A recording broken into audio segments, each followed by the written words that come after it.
불자님들, 법우님들, 오늘 이 자리에 함께 해주셔서 고맙습니다. 오늘 아침 한 보살님께서 제게 이런 말씀을 하셨습니다. 스님, 저는 금강경을 벌써 300번도 넘게 읽었습니다. 법구경도 다 외웠고 화엄경도 여러 번 독송했습니다. 그런데 왜 제 마음은 여전히 번뇌로 가득한지 모르겠습니다. 직장에서 화가 나면 여전히 참지 못하고 자식들 걱정에 밤잠을 설치고 남과 비교하며 괴로워합니다. 이렇게 많이 읽었는데 왜 제 삶은 하나도 변하지 않는 걸까요? 보살님들, 이런 경험 있지 않으십니까? 경전을 열심히 읽고 법문을 듣고 절에도 부지런히 다니지만 정작 일상으로 돌아오면 예전 그대로인 자신을 발견하는 경험 말입니다. 아침에 절에서는 자비심이 충만했는데 집에 돌아와 가족과 다투고 나면 나는 도대체 뭘 배운 건가 하는 자괴감에 빠지는 그 순간 말입니다. 경전을 100번, 1000번 읽어도 마음이 변하지 않는다면 우리는 무엇을 놓치고 있는 것일까요? 부처님께서는 이미 2500년 전에 이 문제를 정확히 꿰뚫어 보셨습니다. 금강경에서 부처님께서 이렇게 말씀하셨습니다. 야기법자 여필목절월 법상응사 역복여시. 법을 뗏목에 비유하니 법도 오히려 버려야 하거늘 하물며 법 아닌 것이야 말할 것이 있겠는가. 보살님들, 이 말씀이 무슨 뜻입니까? 강을 건너기 위해 뗏목이 필요하지만 강을 다 건넌 후에도 뗏목을 머리에 이고 다닌다면 그것은 어리석은 일 아니겠습니까? 경전이 바로 그 뗏목입니다. 경전은 피안으로 가는 도구이지 경전 그 자체가 목적지가 아닙니다. 그런데 우리는 어떻게 하고 있습니까? 뗏목을 보물처럼 아끼고 장식하고 자랑하면서 정작 강을 건너는 것은 잊어버리고 있지 않습니까? 2026년 대한민국을 살아가는 우리 불자님들도 마찬가지입니다.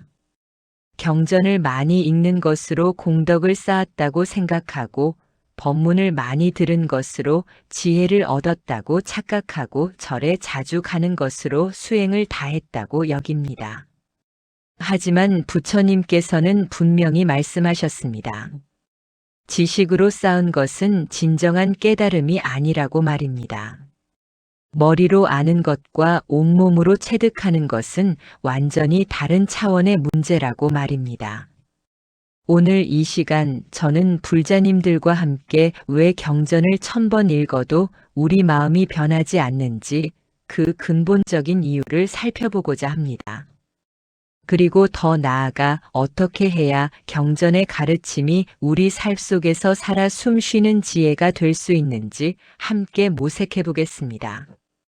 이것은 단순히 불교 교리를 더 많이 아는 문제가 아닙니다.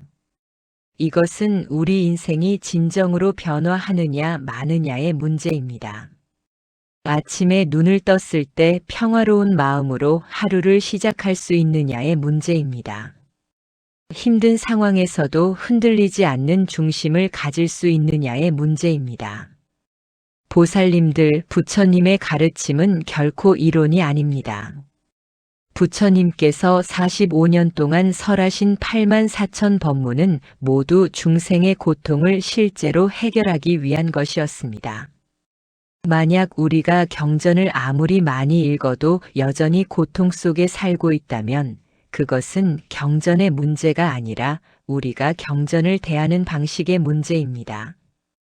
오늘 이 법문을 통해 불자님들께서 경전과 맺는 관계가 근본적으로 변화하시기를 바랍니다. 경전이 장식품이 아니라 삶을 변화시키는 살아있는 도구가 되기를 바랍니다.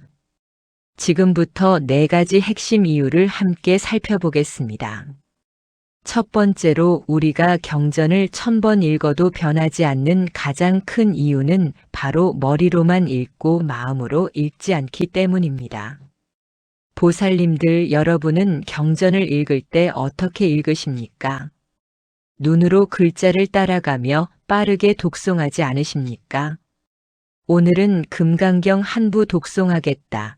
법구경 한 번 읽겠다. 이렇게 숫자를 채우는데 급급하지 않으십니까?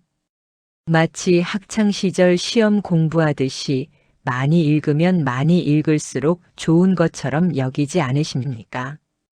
저도 젊은 시절 그랬습니다. 하루에 경전을 몇 부씩 독송하는 것을 목표로 삼았습니다. 빨리 읽고 많이 읽고 여러 경전을 섭렵하는 것이 수행이라고 착각했습니다.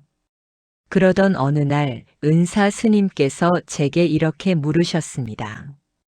너는 오늘 금강경을 읽었는데 금강경이 무슨 말을 하더냐? 저는 당황했습니다. 분명 1시간 동안 금강경을 독송했는데 정작 무슨 내용이었는지 하나도 기억나지 않았습니다. 그저 글자를 따라 읽었을 뿐 그 의미는 제 마음속으로 들어오지 않았던 것입니다. 은사 스님께서 말씀하셨습니다. 경전을 100번 읽어도 마음에 새겨지지 않으면 그것은 앵무새가 사람 말을 흉내내는 것과 무엇이 다르냐. 그 말씀이 제 가슴을 찔렀습니다. 유마경에 이런 구절이 있습니다. 불이문에 불가이언어득 불가이심념득 불가이식별득. 불이법문의 깨달음은 언어로 얻을 수 있는 것이 아니고 마음의 생각으로 얻을 수 있는 것이 아니며 분별 의식으로 얻을 수 있는 것이 아니다. 보살님들, 이 말씀이 핵심입니다. 경전의 문자는 달을 가리키는 손가락입니다. 손가락만 바라보고 있으면 결코 달을 볼 수 없습니다. 손가락이 가리키는 그 달을 봐야 합니다. 그런데 우리는 어떻게 하고 있습니까? 손가락의 모양과 색깔을 연구하고 손가락이 몇 개인지 세고 손가락을 예쁘게 장식하는 데만 몰두하고 있지 않습니까? 2026년을 살아가는 우리 시대 불자님들을 보십시오. 스마트폰으로 경전 앱을 다운받아 출퇴근 지하철에서 경전을 읽습니다. 빠른 속도로 스크롤을 내리며 독송 횟수를 채웁니다. 한 해에 금강경을 365번 읽었다며 뿌듯해합니다. 하지만 정작 일상에서 탐진치 삼독은 전혀 줄어들지 않습니다. 왜 그럴까요? 머리로만 읽고 가슴으로 받아들이지 않기 때문입니다. 지식으로만 쌓이고 지혜로 소화되지 않기 때문입니다. 부처님 당시에도 이런 일이 있었습니다. 바라문 교도 중에 모가라자라는 사람이 있었습니다. 그는 베다 경전을 모두 암송할 정도로 학식이 높았습니다. 어느 날 그가 부처님을 찾아와 물었습니다. 세존이시여, 저는 모든 경전을 다 외웠는데 왜 아직도 마음의 평화를 얻지 못합니까? 부처님께서 답하셨습니다. 경전의 문자를 1000번 외워도 그 뜻을 실천하지 않으면 경전을 한 구절도 모르는 것보다 못하니라. 차라리 한 구절이라도 제대로 이해하고 실천하는 것이 낫니라. 이것이 수타니파타에 나오는 유명한 일화입니다. 보살님들, 부처님의 이 말씀을 가슴 깊이 새기십시오. 경전 독송의 양이 중요한 것이 아닙니다. 경전 한 구절이 내 삶 속에서 어떻게 살아나느냐가 중요합니다. 그렇다면 우리는 어떻게 해야 합니까? 어떻게 하면 경전을 머리가 아닌 마음으로 읽을 수 있습니까? 여기 구체적인 방법을 말씀드리겠습니다. 첫째, 천천히 읽으십시오. 한 구절 한 구절 음미하며 읽으십시오. 금강경 전체를 읽는 것보다 금강경의 한 구절을 깊이 새기는 것이 100배 낫습니다. 응무소주의 생기심 마땅히 머무는 바 없이 그 마음을 낼지니라. 이 한 구절을 하루 종일 곱씹으십시오. 출근길에도 일하면서도 잠들기 전에도 이 구절을 떠올리십시오. 그러면 어느 순간 이 말씀이 살아서 여러분에게 말을 걸기 시작할 것입니다. 둘째, 자신의 삶과 연결하십시오. 경전을 읽을 때 항상 물으십시오. 이 말씀이 지금 내 삶에서는 어떤 의미인가? 이 가르침을 오늘 나는 어떻게 실천할 수 있는가? 예를 들어 사무량심에 대한 구절을 읽었다면 오늘 누구에게 자비를 베풀 것인지 구체적으로 생각해 보십시오. 무아에 대한 가르침을 읽었다면 지금 내가 집착하고 있는 나라는 관념이 무엇인지 살펴보십시오. 셋째, 독송 후에 침묵의 시간을 가지십시오. 경전을 다 읽고 나서 바로 다른 일을 하지 마십시오. 최소한 10분이라도 조용히 앉아 방금 읽은 내용을 되새기십시오. 어떤 구절이 마음에 와닿았는지, 어떤 가르침이 필요했는지 돌아보십시오. 이것이 바로 경전 독송이 관조 수행으로 이어지는 길입니다. 넷째, 일상에서 적용해 보십시오. 경전에서 배운 한 가지를 오늘 실천해 보십시오. 인욕바라미를 읽었다면 오늘 화나는 상황에서 한 번만 참아 보십시오. 보시바라미를 읽었다면 오늘 누군가에게 작은 친절이라도 베풀어 보십시오. 이렇게 실천할 때 경전의 글자가 살아있는 지혜로 변화합니다. 보살님들께 한 가지 수행법을 더 알려드리겠습니다. 경전 필사 수행입니다. 컴퓨터로 빠르게 타이핑하는 것이 아니라 붓과 먹으로 혹은 펜으로 한 글자 한 글자 정성껏 쓰는 것입니다. 손으로 쓰면서 그 의미를 음미하고 내 마음에 새깁니다. 이렇게 하면 100번 빨리 읽는 것보다 10번 정성껏 쓰는 것이 훨씬 깊이 마음에 새겨집니다. 옛 조사 스님들의 어록을 보십시오. 임재선사는 이렇게 말씀하셨습니다. 불법 무용공 다시평상심시도. 불법은 쓸데없는 노력이 필요 없고 다만 평상심이 곧 도인이라. 이 말씀의 의미를 아십니까? 경전을 1000번 읽는다고 해서 특별한 공덕이 생기는 것이 아니라는 뜻입니다. 다만 경전의 가르침을 일상의 평범한 순간순간에 적용하는 것, 그것이 진정한 수행이라는 뜻입니다. 아침에 일어나 양치할 때도 마음 챙김하고 밥을 먹을 때도 감사하며 먹고 걸을 때도 알아차리며 걷는 것. 이것이 바로 경전의 가르침을 사는 것입니다. 보살님들, 오늘부터는 경전을 대하는 태도를 바꿔보십시오. 숫자를 채우려고 하지 마십시오. 빨리 많이 읽으려고 하지 마십시오. 대신 한 구절이라도 깊이 새기십시오. 한 가르침이라도 오늘 실천해 보십시오. 그러면 경전이 살아나기 시작할 것입니다. 경전이 여러분에게 말을 걸기 시작할 것입니다. 그리고 어느 날 문득 깨닫게 될 것입니다. 아, 이것이 부처님께서 말씀하신 그것이구나. 이것이 진정한 독경입니다. 이것이 마음으로 읽는 것입니다. 두 번째로 경전을 읽어도 변하지 않는 이유는 암과 실천 사이에 거대한 간극이 있기 때문입니다. 보살님들, 솔직히 말씀드리겠습니다. 우리는 이미 충분히 알고 있습니다. 탐진치를 버려야 한다는 것을 압니다. 집착을 놓아야 한다는 것을 압니다. 자비를 베풀어야 한다는 것을 압니다. 사성제가 무엇인지 압니다. 팔정도가 무엇인지 압니다. 육바라밀이 무엇인지 압니다. 그런데 왜 우리는 변하지 않습니까? 왜 여전히 화를 내고 집착하고 괴로워합니까? 지식과 실천 사이에 깊은 골짜기가 있기 때문입니다. 아는 것과 하는 것은 전혀 다른 차원의 문제이기 때문입니다. 법구경에 이런 구절이 있습니다. 1000개의 헛된 말보다 마음의 평화를 가져오는 한마디가 낫고 1000개의 헛된 시구보다 마음의 평화를 가져오는 한 구절이 낫고 100번의 헛된 제사보다 진실로 자기를 닦는 하루가 낫니라. 보살님들, 여기서 핵심은 무엇입니까? 진실로 자기를 닦는 것입니다. 실제로 수행하는 것입니다. 구체적으로 실천하는 것입니다. 그런데 우리는 어떻게 하고 있습니까?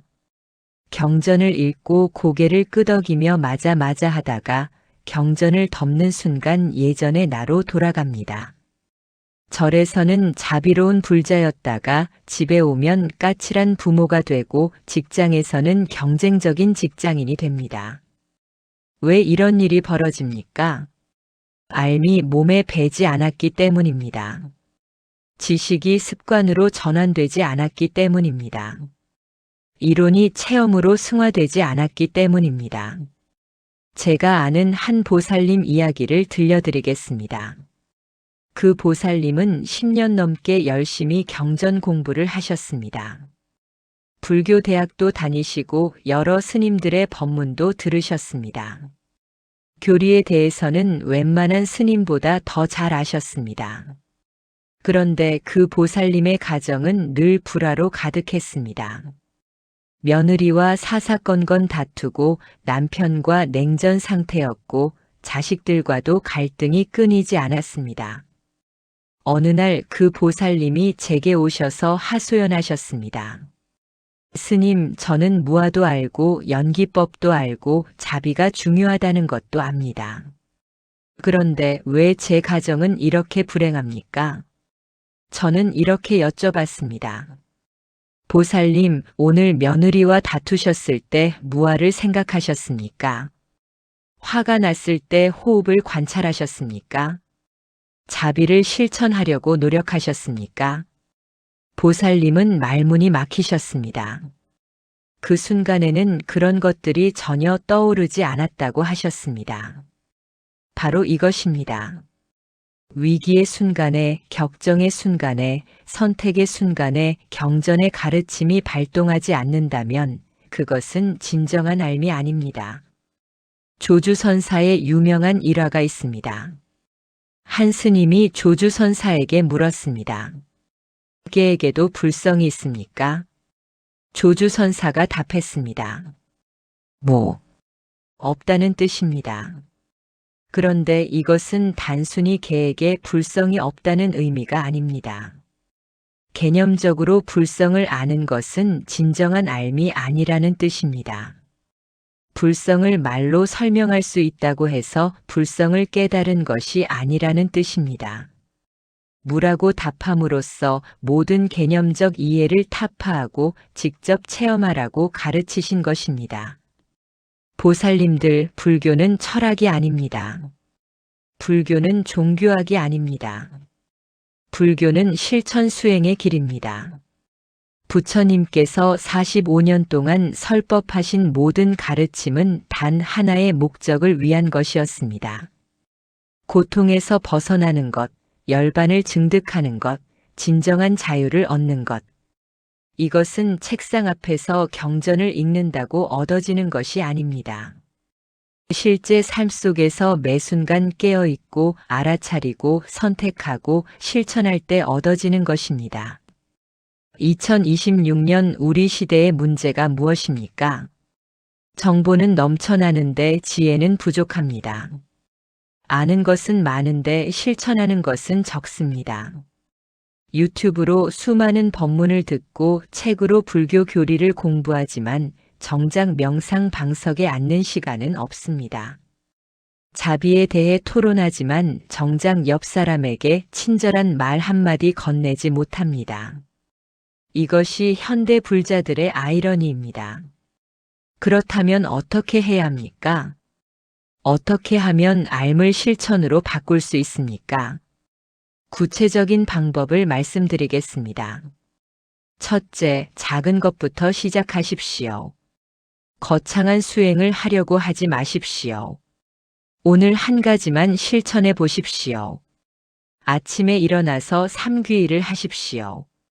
거룩한 부처님께 귀의하옵고 거룩한 가르침에 귀의하옵고 거룩한 스님들께 귀의하옵니다. 이 세 구절만이라도 진심으로 염하십시오. 그리고 오늘 하루 불자로서 살겠다고 다짐하십시오. 이것만으로도 하루가 달라집니다. 둘째, 일상을 수행장으로 만드십시오. 특별히 시간을 내서 수행하는 것도 좋지만 더 중요한 것은 일상의 모든 순간을 수행으로 만드는 것입니다. 설거지를 할 때 접시 씻는 것에 온전히 집중하십시오. 그것이 바로 마음챙김 수행입니다. 버스를 기다릴 때 호흡을 관찰하십시오. 그것이 바로 윗바사나 수행입니다. 누군가와 대화할 때 상대의 말을 온전히 들으십시오. 그것이 바로 자비 수행입니다. 셋째, 실천 일지를 쓰십시오. 매일 저녁 오늘 하루를 돌아보며 기록하십시오.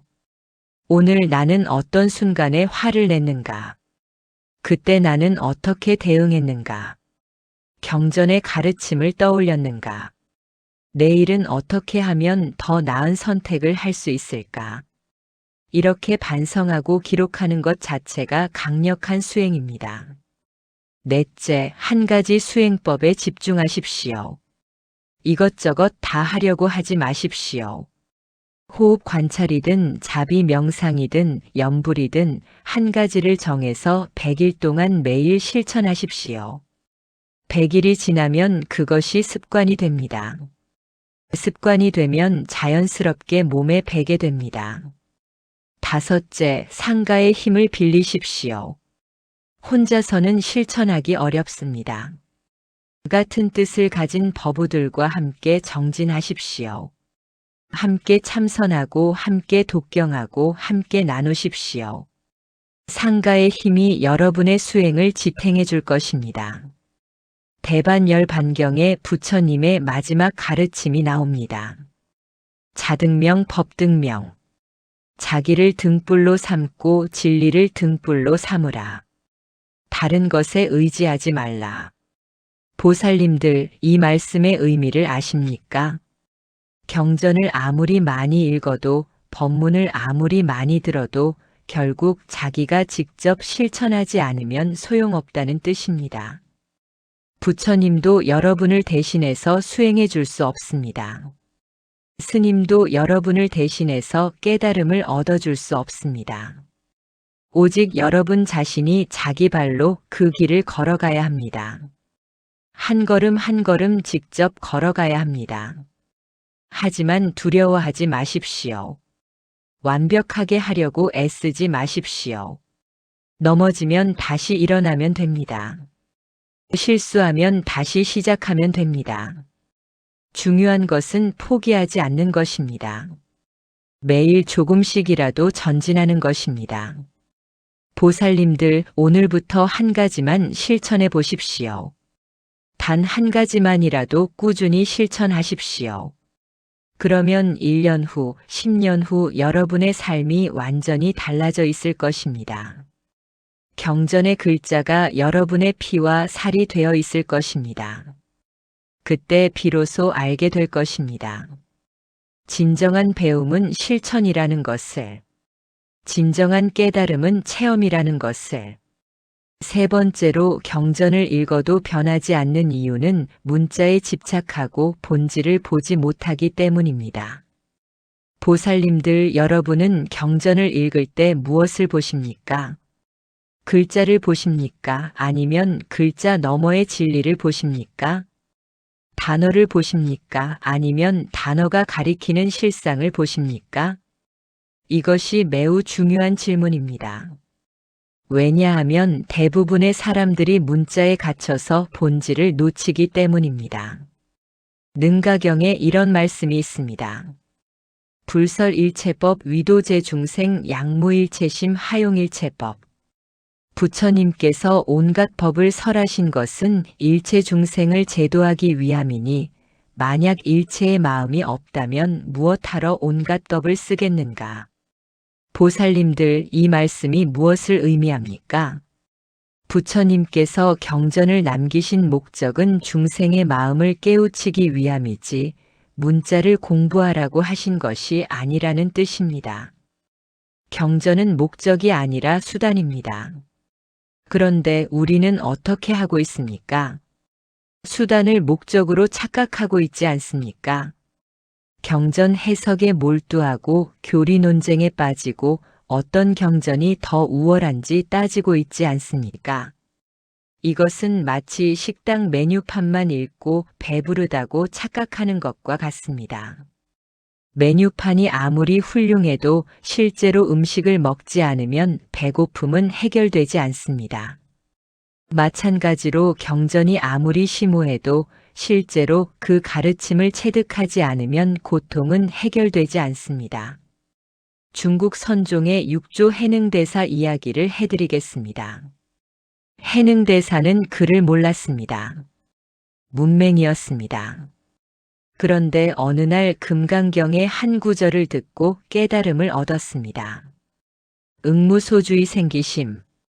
그리고 5조 홍인대사를 찾아가 의발을 전수받고 6조가 되었습니다. 이 소식을 들은 많은 스님들이 분개했습니다. 어떻게 글도 모르는 사람이 조사가 될 수 있느냐. 우리는 수십 년 동안 경전을 공부했는데 왜 우리는 안 되느냐. 그때 해능대사가 말씀하셨습니다. 불법은 세간에 있으니 세간을 떠나서 깨달음을 구하지 말라. 세간을 떠나서 보리를 구하는 것은 토끼뿔을 찾는 것과 같니라. 무슨 뜻입니까? 진리는 경전 속에 있는 것이 아니라 바로 지금 여기 우리의 일상 속에 있다는 뜻입니다. 글자를 많이 안다고 해서 깨달음에 가까워지는 것이 아니라 삶 속에서 진리를 체험하는 것이 진정한 깨달음이라는 뜻입니다. 육조단경에 이런 구절도 있습니다. 신미계오 차건차거 심약계오 수원수어. 마음이 깨닫지 못하면 경전을 집착하고 말을 집착하게 되고 마음이 깨달으면 경전을 따르고 말을 따르게 되느니라. 보살님들 이 말씀을 깊이 새기십시오. 마음이 깨닫지 못한 상태에서는 경전의 글자에 집착하게 됩니다. 이 구절은 이런 뜻이다. 저 단어는 저런 의미다. 이렇게 분석하고 해석하는데 몰두합니다.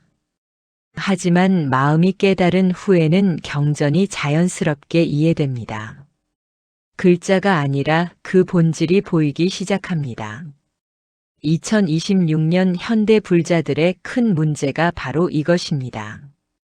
불교를 학문으로 대하는 것입니다. 대학에서 종교학을 공부하듯이 시험 공부하듯이 지식을 축적하듯이 불교를 대합니다. 팔리어 원전이 어떻고 산스크리트어 번역이 어떻고 티베트 경전과 중국 경전의 차이가 어떻고 이런 것들을 논합니다. 물론 이런 학문적 연구도 의미가 있습니다. 하지만 그것이 전부가 되어서는 안 됩니다. 더 중요한 것은 경전의 본질을 깨닫는 것입니다. 부처님께서 그 말씀을 통해 전하고자 하신 진리를 직접 체험하는 것입니다. 제가 젊은 시절 경전 공부를 할 때 이런 경험을 했습니다. 화엄경을 공부하면서 사법계, 육상시편 등 복잡한 교리를 이해하려고 애썼습니다. 머리가 터질 것 같았습니다. 도대체 이게 무슨 말인지 알 수가 없었습니다. 그러던 어느 봄날 산사의 뜰에서 벚꽃이 피는 것을 보았습니다. 꽃잎 하나하나가 바람에 흔들리고 햇빛을 받아 반짝이고 벌과 나비가 찾아와 꿀을 빨고 있었습니다. 그 순간 번개처럼 깨달았습니다. 아, 이것이 연기법이구나. 이것이 일즉일체 일체즉일이구나. 이것이 사법계구나. 경전에서 100번 읽어도 이해되지 않던 것이 자연 속에서 한순간에 깨달아졌습니다. 이것이 진정한 배움입니다. 글자를 넘어서 실상을 보는 것입니다. 개념을 넘어서 진리를 체험하는 것입니다. 그렇다면 우리는 어떻게 해야 합니까? 어떻게 하면 문자의 감옥에서 벗어날 수 있습니까? 구체적인 방법을 말씀드리겠습니다. 첫째, 경전을 읽을 때 질문하십시오. 이 말씀의 본질이 무엇인가? 부처님께서 이 말씀을 통해 정말로 전하고자 하신 것이 무엇인가? 이것을 내 삶에 적용하면 어떻게 되는가? 이렇게 질문하면 글자 너머의 의미가 보이기 시작합니다. 둘째, 자연을 관찰하십시오. 진리는 경전 속에만 있는 것이 아닙니다. 자연이 바로 살아있는 경전입니다. 강물이 흐르는 것을 보십시오. 무상을 가르쳐 줍니다. 하늘의 구름을 보십시오.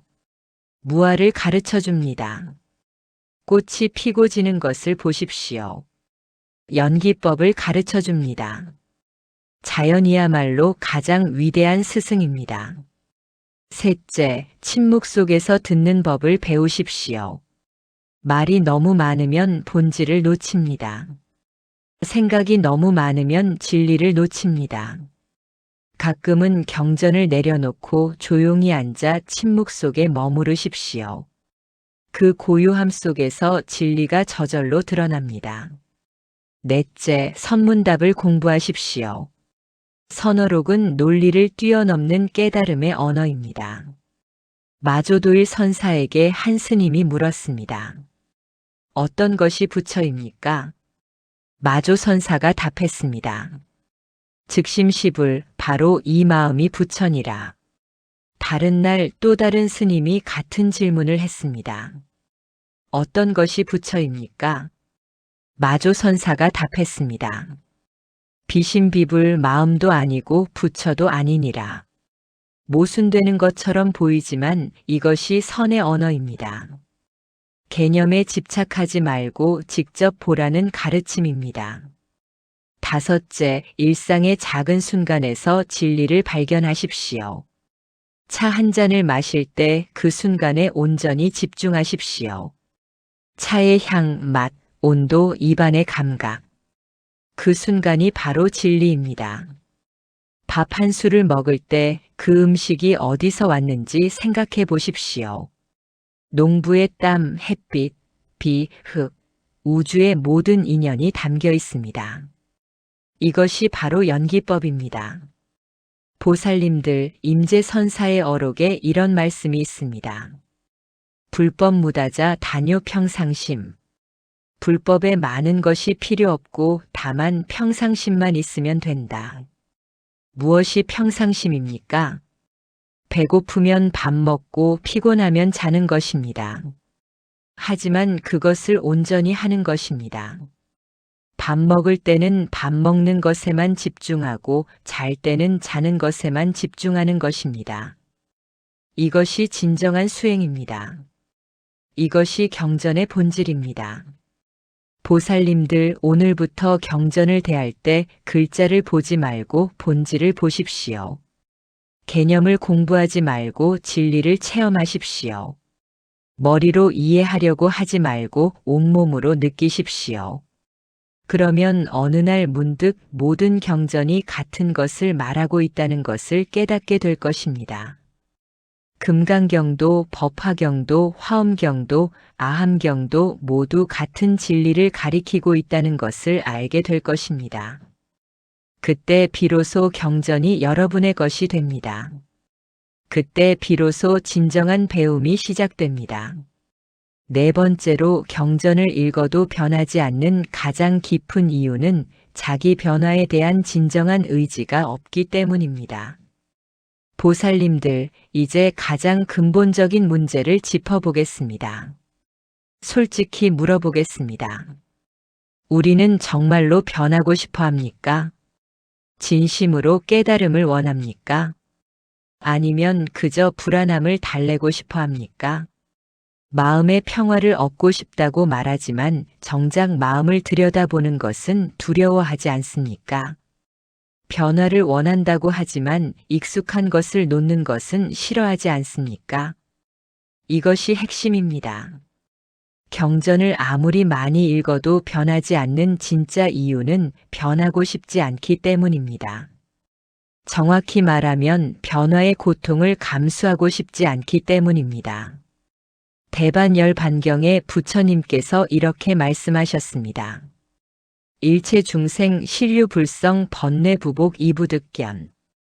일체 중생은 실로 불성이 있으나 번뇌에 가려져 있어서 보지 못하느니라. 보살님들, 우리 모두에게 불성이 있습니다. 깨달음의 씨앗이 있습니다.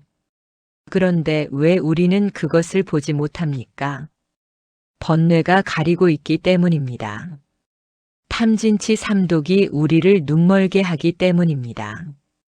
그런데 문제는 우리가 그 번뇌를 손에서 놓지 않는다는 것입니다.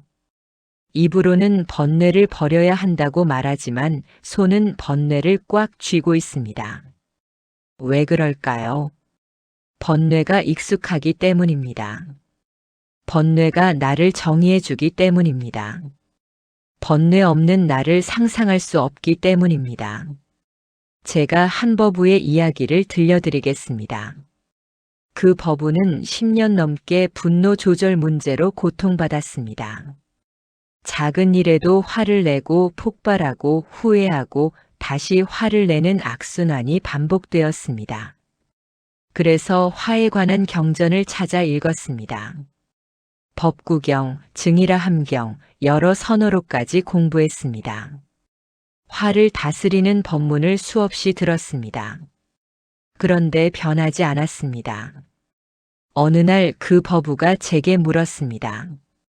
스님, 저는 정말로 변하고 싶습니다. 그런데 왜 안 되는 걸까요? 저는 이렇게 물었습니다. 버부님, 정말로 변하고 싶으십니까? 아니면 변하고 싶다고 생각하고 싶으십니까? 그 버부는 깜짝 놀라며 말문이 막혔습니다. 저는 계속 물었습니다. 버부님의 분노를 포기할 준비가 되셨습니까? 분노 없는 버부님을 받아들일 준비가 되셨습니까? 분노가 사라지면 버부님은 누구입니까? 그제야 그 버부는 깨달았습니다.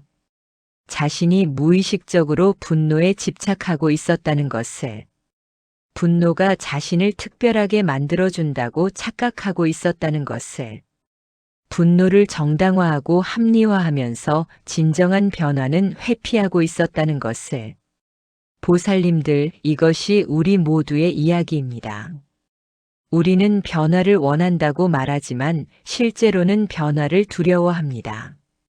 고통을 벗어나고 싶다고 하지만 고통스러운 습관을 놓지 못합니다. 자유를 갈망하지만 익숙한 감옥에서 나오지 못합니다. 임재선사께서 이렇게 갈파하셨습니다. 수처작주 입척해진 경내백마 말해백경. 머무는 곳마다 주인이 되면 서는 곳마다 진실이 되어 경계가 와도 쏠리지 않고 마가 와도 쏠리지 않느니라. 무슨 뜻입니까? 진정으로 자기 마음의 주인이 되라는 뜻입니다. 외부 조건이나 상황에 휘둘리지 않고 자기 중심을 확고히 하라는 뜻입니다. 그런데 이것이 가능하려면 무엇이 필요합니까? 진정한 결심이 필요합니다. 목숨을 건 각오가 필요합니다. 이것 아니면 안 된다는 절박함이 필요합니다. 선종에서는 이것을 대분심이라고 합니다. 크게 분발하는 마음입니다. 깨달음을 향한 불타는 열망입니다. 이것 없이는 아무리 경전을 읽어도 변하지 않습니다. 부처님 당시 기사고탐이라는 여인의 이야기가 있습니다. 그녀는 사랑하는 어린 아들을 잃었습니다. 슬픔에 미쳐 아들의 시신을 안고 거리를 헤맸습니다. 누군가 부처님을 찾아가 보라고 했습니다. 기사고타미는 부처님께 달려가 애원했습니다. 세존이시여, 제 아들을 살려주십시오. 부처님께서 말씀하셨습니다. 좋다. 그러나 한 가지 조건이 있느니라. 가서 아무도 죽은 사람이 없는 집에서 겨자씨를 얻어오너라. 기사고타미는 집집마다 찾아다녔습니다. 하지만 죽음을 경험하지 않은 집은 단 한 곳도 없었습니다. 그녀는 깨달았습니다. 고통은 나만의 것이 아니라 모든 이의 것이라는 것을, 무상은 예외 없는 법칙이라는 것을. 그녀는 부처님께 돌아와 제자가 되었고 나중에 아라한과를 증득했습니다. 무엇이 그녀를 변화시켰습니까? 극심한 고통이 그녀를 깨웠습니다. 더 이상 도망갈 곳이 없다는 절박함이 그녀를 변화시켰습니다. 진정으로 진리를 구하는 마음이 생겼을 때 깨달음이 왔습니다. 보살님들, 우리에게도 이런 절박함이 필요합니다. 지금 이대로는 안 된다는 각성이 필요합니다. 그렇다면 어떻게 해야 합니까? 어떻게 하면 진정한 변화의 의지를 일으킬 수 있습니까? 구체적인 방법을 말씀드리겠습니다. 첫째, 정직하게 자기를 들여다보십시오. 거울 앞에 서듯이 있는 그대로의 자기 모습을 보십시오. 나는 어떤 번뇌에 사로잡혀 있는가? 나는 무엇에 집착하는가? 나는 무엇을 두려워하는가? 나는 무엇을 회피하는가? 이렇게 정직하게 보는 것이 변화의 첫걸음입니다. 둘째, 고통을 회피하지 마십시오. 우리는 고통을 피하려고 합니다. 기분 좋은 것만 찾고 불편한 것은 외면합니다. 하지만 고통이야말로 가장 위대한 스승입니다. 고통이 우리를 깨웁니다. 고통이 변화를 촉구합니다. 고통 속에서 도망가지 말고 그것을 직시하십시오.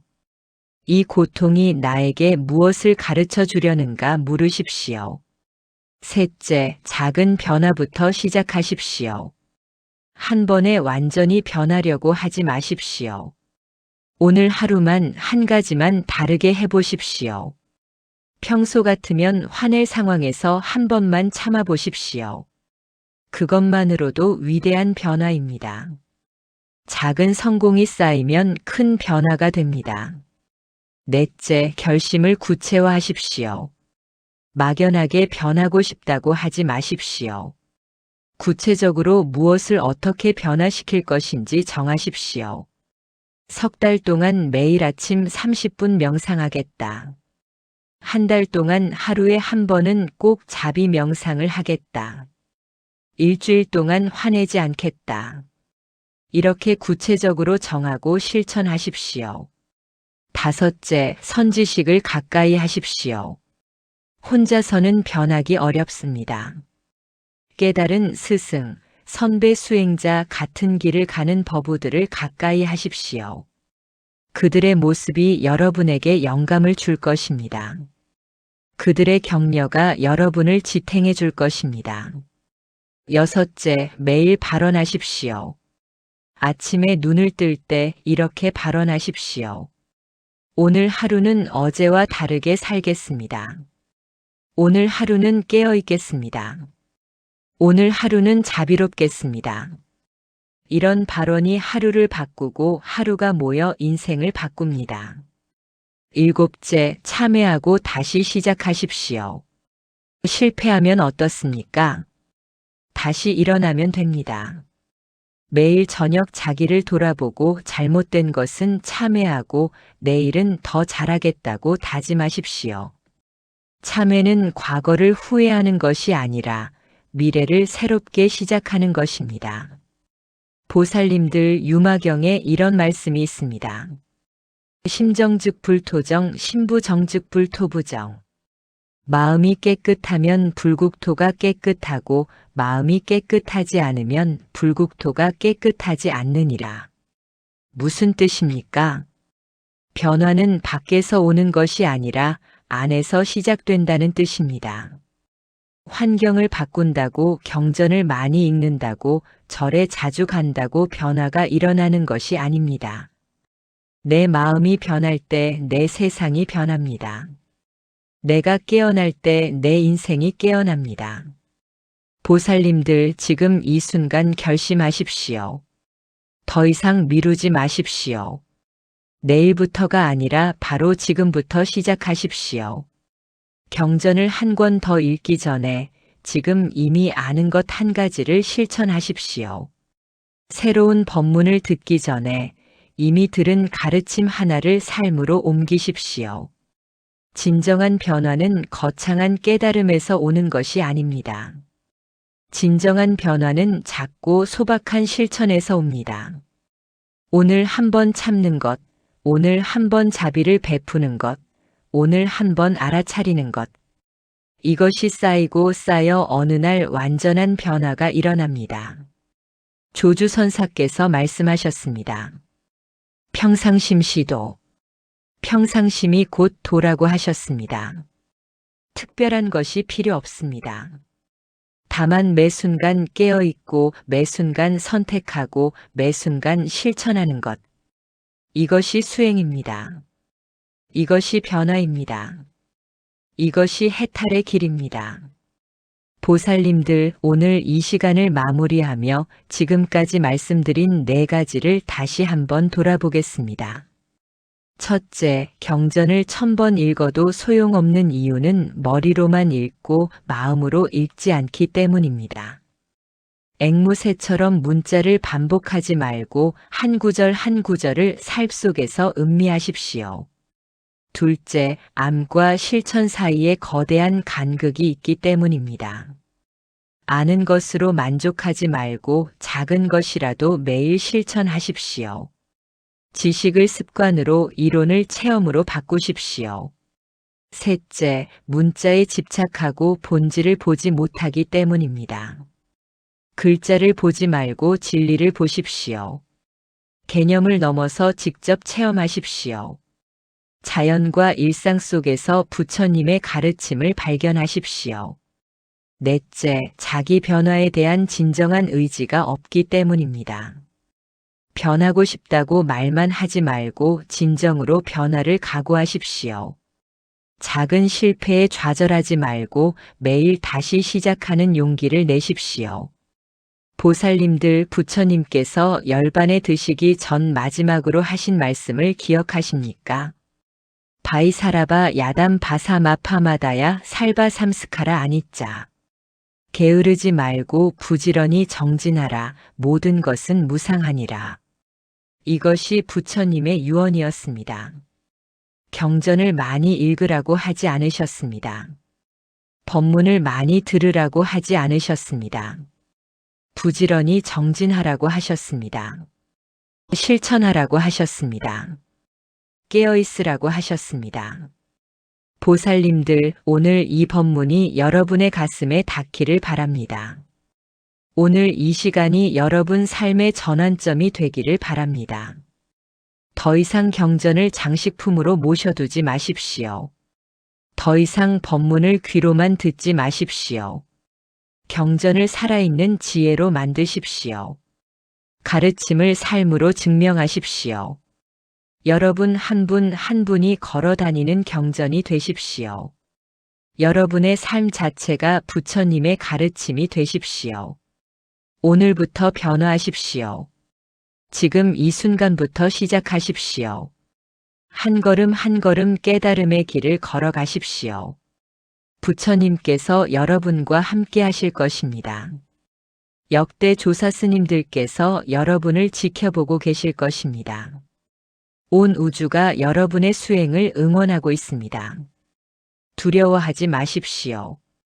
혼자가 아닙니다. 삼보님께서 여러분과 함께 하십니다.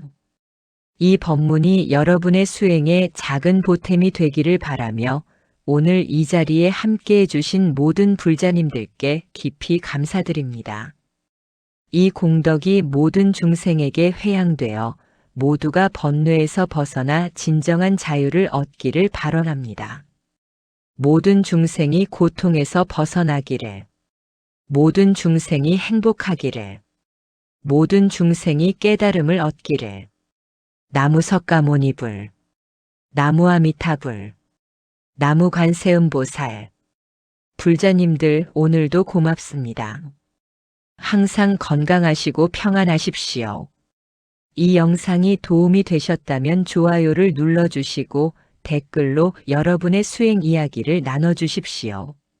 함께 정진하는 법우들과 서로 격려하며 나아갑시다. 구독과 알림 설정도 부탁드립니다. 다음 법문에서 또 뵙겠습니다.